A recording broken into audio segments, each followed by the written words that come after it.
Hello बच्चों। Hello ma'am. कैसे हो सब? अच्छे। क्या किया जाए? कहानी। नाक बंद हुई पड़ी है ना, मुझसे आवाज नहीं निकल रही है। तो सभी बच्चों को कुछ ना कुछ कहानी तो सबको आती है कि नहीं आती? जिसको पूरी कहानी आती है वो बच्चा आज कहानी सुनाएगा। क्या सब तैयार हैं? सब तैयार हैं? चलो भाई, देखते हैं कि हमारा कौन बच्चा पूरी कहानी सुनाएगा। कौन सुनाएगा?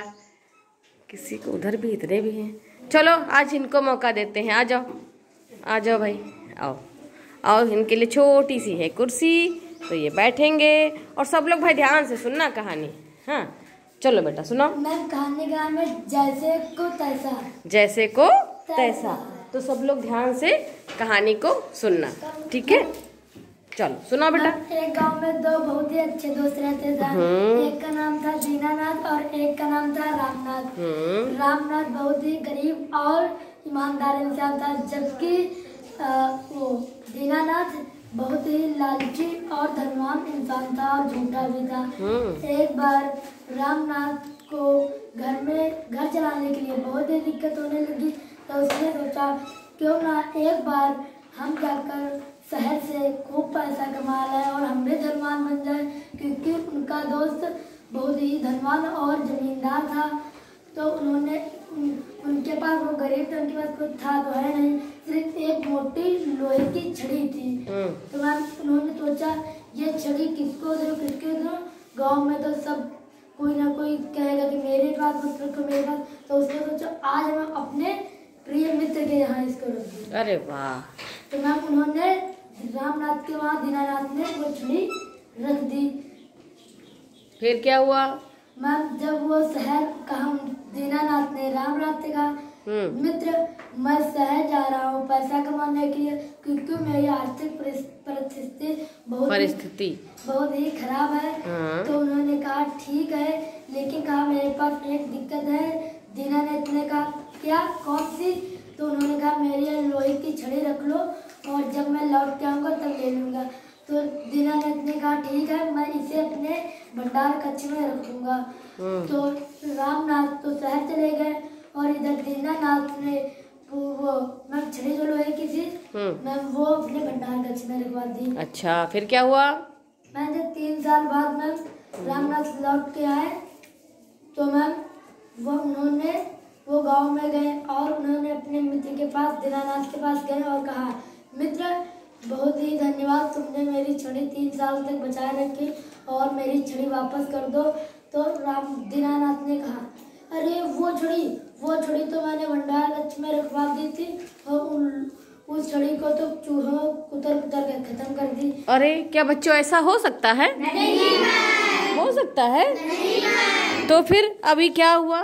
दीनानाथ ने तो झूठ बोला है ना, तो फिर क्या हुआ? चलो इन्हीं से सुनते हैं भाई। फिर क्या हुआ बेटा? मैं समझ गया कि दीनानाथ झूठ बोला। ऐसा है? हाँ, अरे वाह, बच्चे तो समझदार हैं। क्यों बेटा ऐसा है? अच्छा तो बताओ भाई आगे।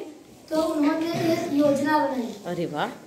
और जब दीनानाथ अपने खेतों की तरफ गए थे तब रामनाथ ने उनके बेटों को बुलवाया, उनके बहाने से कि तुम्हारे पिता मेरे घर पर है, तुम्हें बुला रहे हैं, नौकर भेजा।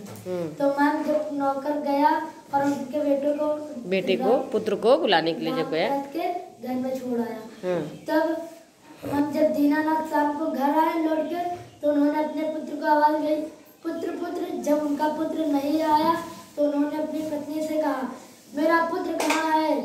तो उन्होंने कहा, पत्नी ने कहा तुम्ही ने तो उसको रामनाथ के घर पे बुलाया था। तब दीनानाथ जी बहुत ही गुस्सा हुए और वो रामनाथ के घर की ओर निकल पड़े। रामनाथ के घर में पहुंचकर दीनानाथ ने बोला हे रामनाथ मेरा पुत्र कहाँ है? तो रामनाथ ने कहा अरे वो तो मैंने नौकर के हाथ तुम्हारे घर को पठवा दिया था, लेकिन रास्ते में उससे एक बाघ ने अपने पंजों में दबोच कर ले उड़ा। अरे क्या ये सही है? नहीं मैम। तो गड़बड़ हो गया मामला कि उसने कहा कि पंजे में दबा करके उड़ गया। किसको? पुत्र को। और नौकर उसको लिए जा रहा था। अब भैया आगे क्या हुआ? चलो सुनो ध्यान से। मैम फिर मैम दीनानाथ जी बहुत ही गुस्सा हुए और अगले दिन ही पंचायत सुबह सुबह बैठा दी और कहा सरपंच मुखिया जी ये रामनाथ ने मेरे पुत्र को चुरा लिया है और बोल रहे हैं कि इन्हें बाज उठा ले गया। हाँ। लेकिन तब मुखिया जी ने रामनाथ जी से पूछा क्यों रामनाथ तुमने ऐसा किया? तो रामनाथ जी ने कहा नहीं तो मुखिया जी मैंने ऐसा कुछ नहीं किया, लेकिन जब अगर लोहे की छड़ी चूहे खा सकते हैं तो पुत्र को बाज नहीं उठा सकता। अरे ये तो बहुत बड़ी घटना हो गई। हाँ। मुखिया ने कहा तुम कहना, रामनाथ से कहा रामनाथ तुम कहना क्या चाहते हो, साफ साफ कहो। हाँ। तो रामनाथ ने कहा कि जब मैं मेरी आर्थिक परिस्थिति जब मैं गया था शहर कमाने के लिए तो अपनी लोहे की छड़ी दीनानाथ के घर पर छोड़ के गया था। मैंने सोचा था ये मेरा एक ईमानदार और अच्छा मित्र है, मैं इसके यहाँ रख दूंगा तो छड़ी सही सलामत रहेगी।